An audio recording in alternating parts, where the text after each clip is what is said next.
Воопшто земено многу тешка, на жалост. Нешто се случи непредвидено, многу страшно, неиспитано, со многу хаос во светот, на кој начин да се лечат луѓето, колку може да се излечат, со многу сандаци. Мислам, тоа е црната страна што никој не очекуваше. Да се надеваме дека ќе има еден ден крај. Сите работат на тоа, меѓутоа не се знае. Инаку ми скрати, како на сите други, многу нешта. Патување помалце, пазење, маски носење, седење дома или да не се дружиш скоро со никого, а јас сум тип што сака да се дружи, да менува нешта со луѓето.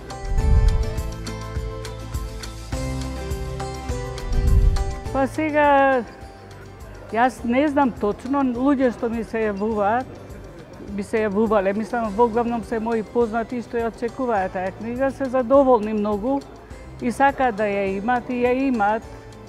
Меѓутоа, да беше поинаква ситуација, сигурно веќе ќе влезеше во доста средни училишта и на факултетите каде што се изучува модата, бидејќи тоа е прво наше дело, мислам, во Македонија, што зборува како да се стане моден дизајнер и што се сите тие процеси за да научиш и да се трудиш да бидеш успешен.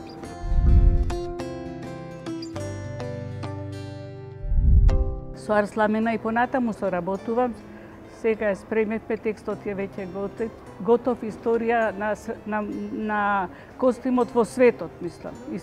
Една историска книга што ќе биде дополнета со многу илустрации, фотографии, што на некој начин исто ќе биде прва книга на македонски јазик, исто наменета за културно издигнување, да речеме, на луѓето, али најповеќе за сите оние што се занимаваат со мода, со историја на облека, со костимографија, да имаат една основа од која што може да црпат многу нешта, многу сознанија за тоа како модата течела низ вековите. И мислам дека оваа година ќе ја реализираме со Арсламин.